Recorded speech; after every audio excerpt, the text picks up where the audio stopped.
iktikaf, membayar zakat fitrah, menengok anak bulan, bertakbir, sholat Idul Fitri. Perempuan maaf cakap yang berhalangan tidak boleh sholat, tak boleh masuk masjid. Tapi pada zaman Nabi SAW dibawa untuk ikut mendengarkan khutbah Idul Fitri. Makanya nanti kalau sholatnya di masjid, Idul Fitri kita di tanah lapang apa di masjid, Ustaz? Di tanah lapang. Kenapa dibuat di tanah lapang? Supaya perempuan yang berhalangan tak terhalang masuk masjid. Itu gunanya mengapa dibuat di tanah lapang. Andai dibuat di dalam masjid, maka mesti sound system suara keluar supaya perempuan-perempuan disuruh di luar untuk mendengarkan. Karena inti dari khutbah, inti daripada sholat Idul Fitri adalah mendengar khutbah. Kalau cuma sholat 2 rakaat, tahiyatul masjid pun 2 rakaat, sholat duha pun 2 rakaat, sholat qobliyah ba'diyah pun 2 rakaat. Bukan di situ letak intinya. Intinya adalah mendengar khutbah. Karena banyak juga orang kadang habis sholat Idul Fitri ini, Assalamualaikum warahmatullahi wabarakatuh, Assalamualaikum warahmatullahi wabarakatuh. Mau kena kau ni belinya mana cantik kali. Cantik kali baju kau ni. Roti apa di rumah? Nanti di rumah open house, makanannya apa, lauknya apa? Aku ikan teri, mak. Gawat ini naik darah tinggiku kata dia. Padahal banyak waktu lain untuk bercerita. Maka pada saat Idul Fitri itu, maka disitulah mendengarkan khutbah. Apa isi khutbah Idul Fitri? Bagaimana mengingatkan umat ini tentang Ramadan. Di Ramadan kita sudah dijinakkan kaki ke masjid, subuh, zuhur, asar, maghrib, isya, tarawih, witir, i'tikaf. Allah bisa karena biasa, sudah terbiasa ke masjid. Tapi beberapa masjid amat sangat mengecewakan.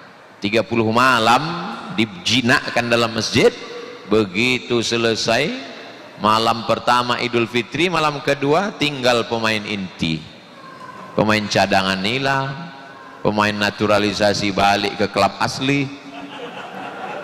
Habis. Tapi itu tidak terjadi di Masjid Agung Usuluddin. Kenapa? Karena buktinya ramai. Kalau tak percaya tengok nanti Idul Fitri. Jamaah yang dimuliakan Allah Subhanahu wa taala. Lalu kemudian masuk ke bulan Ramadan, bulan Syawal. Syawal timbangan bukan timbangan duduk, bukan timbangan orang diet, timbangan yang dulu pakai neraca, kayak tiang di tengah. Itu timbangan itu ada yang naik ke atas, ada yang turun satu ke bawah. Yang naik ke atas itu bahasa Arabnya Syawal. Syawal. Ekor binatang semua turun ke bawah. Ekor ayam ke bawah, ekor kucing ke bawah, ekor kambing ke bawah. Tapi ada ekor yang satu naik ke atas, ekor kalajengking. Orang Arab menyebut ekor kalajengking itu Syawal. Jadi kalau ada kawan menyengat dia macam ekor kalajengking, panggil dia Syawal. Onta kalau hidungnya dikerumuni lalat, lalu ditariknya ekornya untuk mengusir lalat, orang Arab menyebutnya Syawalatil ibilu. Syawal artinya menaikkan ke atas. Jadi dari 3 penggunaan bahasa Arab tadi, ekor kalajengking, ekor onta naik ke atas mengusir lalat, timbangan, makna Syawal adalah peningkatan. Apanya yang meningkat?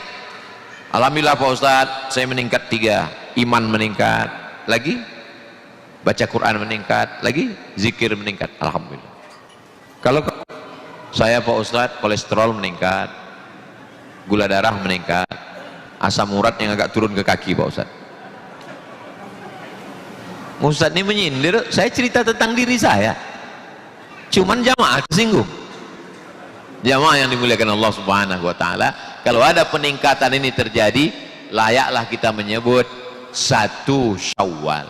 Ungkapan doanya apa Pak Ustadz? Taqabbalallahu minna wa minkum sholihal amal. Semoga Allah menerima amal-amal kita kemarin di Ramadan. Tapi ada juga yang berdoa minal aidin wal faizin. Minal aidin, semoga kita kembali ke fitrah, karena aslinya kita ini suci bersih, tak ada dosa. Setelah Ramadan balik suci bersih. Itu maka doanya minal aidin, semoga kita kembali ke fitrah. Idul Fitri artinya kembali ke fitrah, bukan kembali ke fitri. Kebetulan yang lama itu fitri pula namanya. Wal faizin, faiz artinya menang. menang melawan apa? Menang melawan hawa nafsu. Maka doanya minal aidin wal faizin, taqabbalallahu minna wa minkum shalihal a'mal. Selamat hari raya Idul Fitri 1 Syawal kalau ada peningkatan. Kalau tak ada peningkatan, selamat hari raya Idul Fitri 2 Mei. Apa makna Mei? Maybe yes, maybe no. Jamaah yang dimuliakan Allah Subhanahu wa taala. Di Syawal ini jangan sampai hilang kontrol. Jangan sampai lupa tradisi Ramadan. Maka ada satu ibadah namanya man shoma Ramadan. Siapa yang puasa bulan Ramadan, summa atsba'ahu sittan min Syawal, diiringi 6 hari di bulan Syawal, kana kasyamid dahri, maka dia sama macam dapat pahala puasa setahun. Dari mana asal setahun ini? Man jaa bil hasanati falahu asyru amsalha. Siapa yang beramal 1 dibalas 10. Ramadan 30 kali 10 300, tambah 6 kali 10 60, 360. Maka siapa yang berpuasa 30 tambah 6 36 kali 10 sama dengan 360. Boleh melaksanakannya di hari kedua, boleh. Ketiga, boleh. Berurutan, boleh. Tak berurutan, boleh. Ustadz biasanya puasa 6 hari bulan Syawal di ujung-ujung. Tapi memang godaan saya, pengalaman pribadi puasa Syawal ini, pernah saya puasa Syawal khutbah di Masjid Darul Abror DPR Jalan Sudirman. Begitu selesai khutbah, datang jamaah, Ustadz singgah kita ke Pondok Baung. Ada pas saya sedang puasa 6, datang orang di kantor, waktu itu masih di UIN, Ustadz ini ada nasi kotak. Begitu saya tak puasa, apapun tak datang. Nah, itu. Jadi memang godaan ini datang. Seandainya sedang puasa sunat, ini sedang puasa sunat nih, tiba-tiba datang orang bertamu ke rumah orang, diajaknya kita makan, bolehkah kita batalkan puasa sunat? Faman syaa falyuftir, siapa yang mau membatalkan silakan batalkan. Faman syaa falyasum, siapa yang mau puasa silakan teruskan. Nah, jadi kalau ustadz lah bertamu ke rumah kami, ya, terus kami ajak ustadz makan, ustadz pilih yang mana? Aku tengok lauknya dulu. Kok cuma ikan pantaunya eman-eman itu, tanggung kali. Tapi kalau asam podeh baung smart kita. Nah, tapi alhamdulillah sampai sekarang belum lagi. Dan kita sebagai tuan rumah tak perlu tersinggung.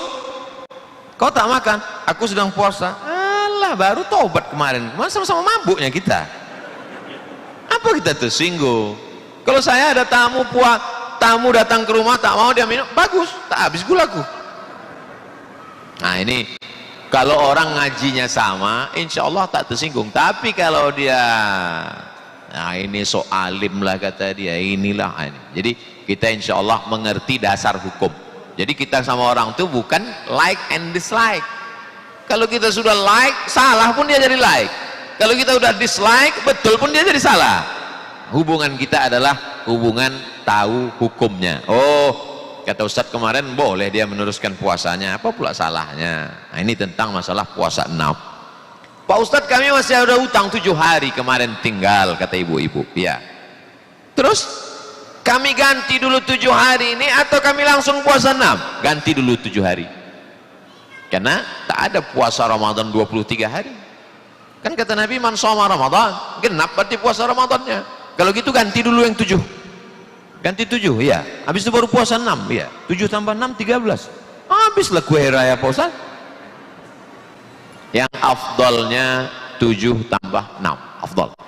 Seandainya tak mampu, maka niat saja puasa sunat Syawal itu qadha.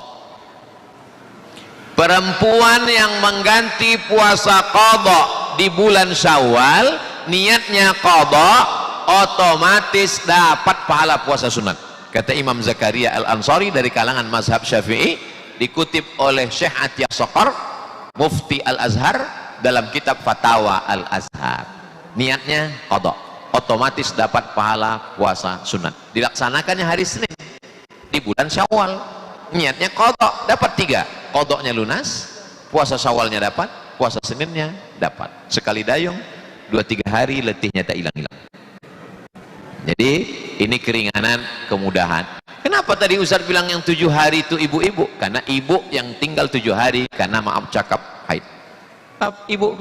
Ustaz bilang kami 7, iya, lakiku 14 hari tinggal Pak Ustaz. Maka bapak pun juga begitu, bapak qadha saja puasa 6 hari di bulan Syawal, otomatis dapat pahala puasa sunat Syawal, dan 6 harinya dapat, maka tinggal dia tambah nanti di bulan yang lain. Filosofi sebetulnya apa makna di samping itu? Allah ingin kita tidak putus hubungan dengan puasa, karena puasa melatih keikhlasan. Ibadah yang paling dalam ikhlasnya puasa. Kalau sholat nampak, kalau sholat nampak orang di masjid, oh ayatnya panjang, di kamar kulhu satu napas. Sedekah, apa lagi sedekah? Tertulis hamba Allah. Tolong nanti jangan tulis nama saya, tulis hamba Allah. Bapak ngasih berapa? 3.000. Tulis, nampak, disebutkan nama. Haji, oh apa lagi haji? Tiap tahun kenduri, kumpulkan tetangga semua.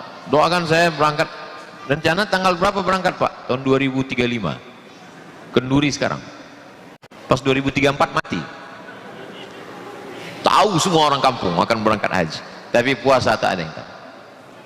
Ibadah paling dekat dengan Allah Subhanahu wa taala. Maka di bulan Syawal 6 hari, bulan Zulqa'dah 1 bulan, karena ada bulan haram, bulan Zulqa'dah, Zulhijjah, Muharram, Rajab, boleh 1 bulan puasa.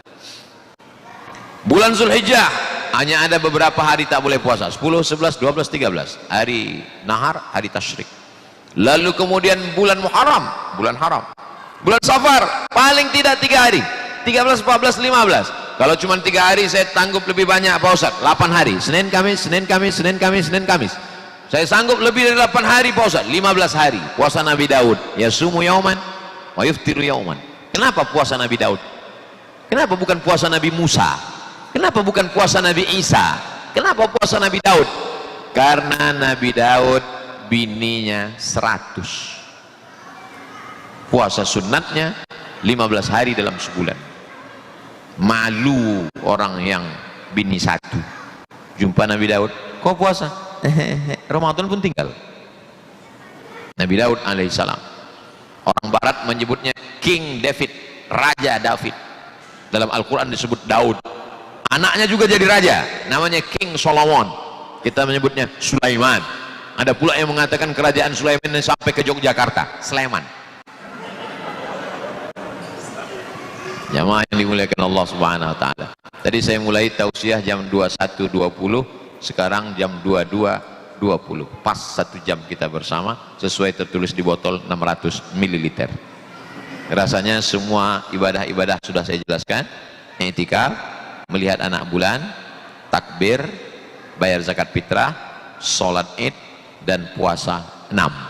Insyaallah nanti malam i'tikaf kita bahas surat An-Naba. Amma yatasaalun 'anil naba'il 'azim alladzi hum fihi mukhtalifun kalla saya'lamun thumma kalla saya'lamun. Biasanya anak-anak kita diwajibkan menghafal juz 30 dari An-Naba. Lalu kemudian besok subuh di Masjid Raya insyaallah. Terima kasih segala perhatian. Mohon maaf segala kesilapan dan kekhilafan. Ke Bukit Selasih menangkap puyuh. Terima kasih dan thank you. Assalamualaikum warahmatullahi wabarakatuh.